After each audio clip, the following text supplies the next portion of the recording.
Okay, this is section 3.3. We only have one more section, 3.4, after this, and then we're done of our chapter 3 on exponents in grade 9.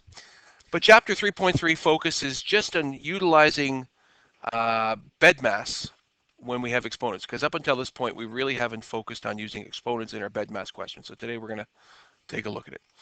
So question number, our exemplars start with show you know. It says evaluate and use a calculator to check your answer. Now before we go, what I would like you to do is write down 4 times 3 squared, but I would also then like you to write it like this: 4 multiplied by 3 squared. They're the exact same thing, but it's important that we understand that when we write it the first way or when we write it the second way, it's still the same thing. Okay, so let's examine how we would solve this. First question, how many steps are there in bed mass? Raise your hand if you can tell me how many steps there are. How many? There are not 6. There are 4. Atta girl. Good, Emma. There are 4, and I'll highlight them in each different color. There's B, there's E, there's D and M, and there's A and S.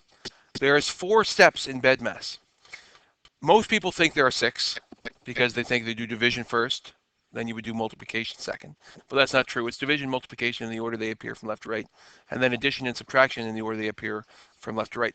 So when we look at those 4 steps, are there any brackets?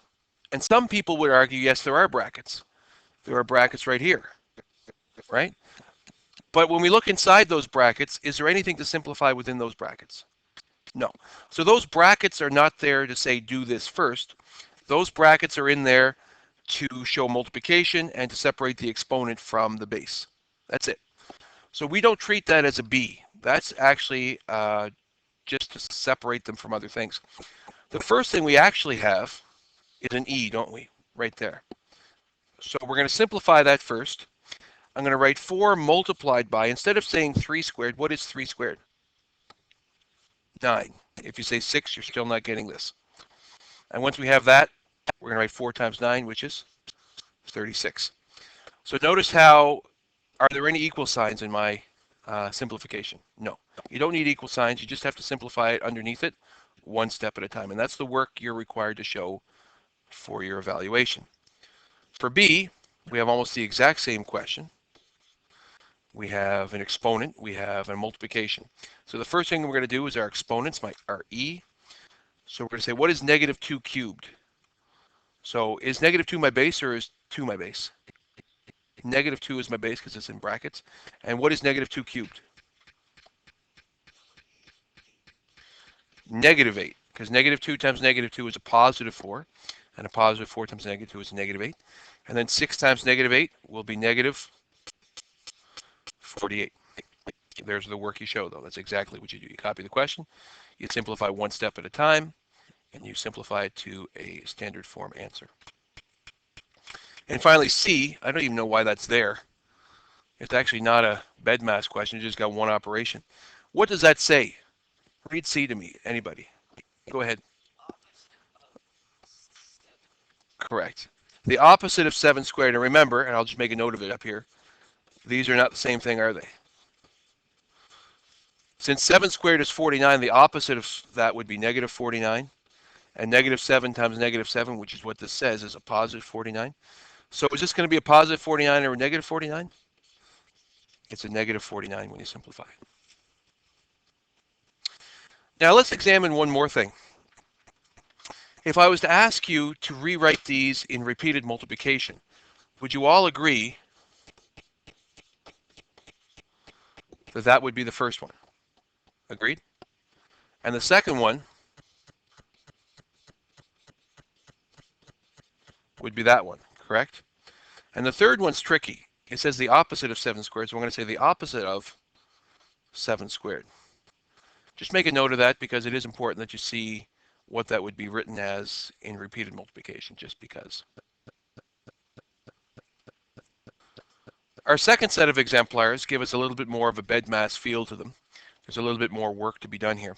So our first question says, 4 squared, and I'll use my highlighter here to kind of highlight it as I read it, 4 squared plus, now what does this say? Does that say negative 4 squared, or does that say the opposite of 4 squared?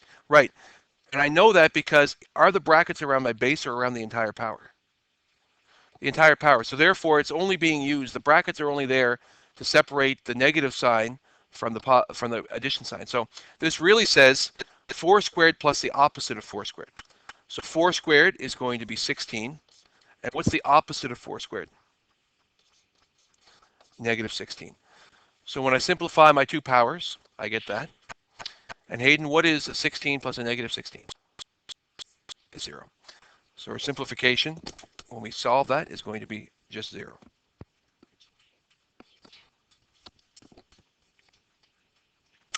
Our second question is much more complex. If we read it, it says, I'll grab my highlighter again, 8 multiplied by 5 plus 2 squared minus 12 divided by 2 squared. So now I'm going to write down my BEDMAS just to remind me of what I have to do. BEDMAS, and remind us that we have 1 step, 2 steps, 3 steps, 4 steps. So let's start. Do we have any brackets in question B? Do we have any B from BEDMAS? Yes, we do. Because we look there, we have a 5 plus 2. There's inside that brackets, there is something to simplify. So if I solve my B first, which is my yellow highlighted part here, I'm going to get 8 multiplied by 7 squared minus 12 divided by 2 squared. And all I've simplified is my B. Now I go on to my E, or my exponents. I have one here, and I have one here. So we're going to simplify both of those exponents simultaneously. 8 multiplied by 7 squared will be 8 multiplied by 49 minus 12 divided by 4. Okay. Now we go on to our division multiplication, which we have a multiplication here and we have a division here. Which one do we do first, division or multiplication? We do the multiplication because it's the first thing we see from left to right. So here's how I'm going to do it. What's 8 times 50? 400, right? So 8 times 49 is 8 less than 400, which is 392. So I just double check my work just to make sure I did that right. Calculator. 8 multiplied by 49 is 392. Take away, I'm going to do my division right now. What's 12 divided by 4? 3. So I've done all of my division and multiplication in the order they appeared from left to right. And now all I have is this addition subtraction left, which is my purple right there. And 392 minus 3 is going to be 389.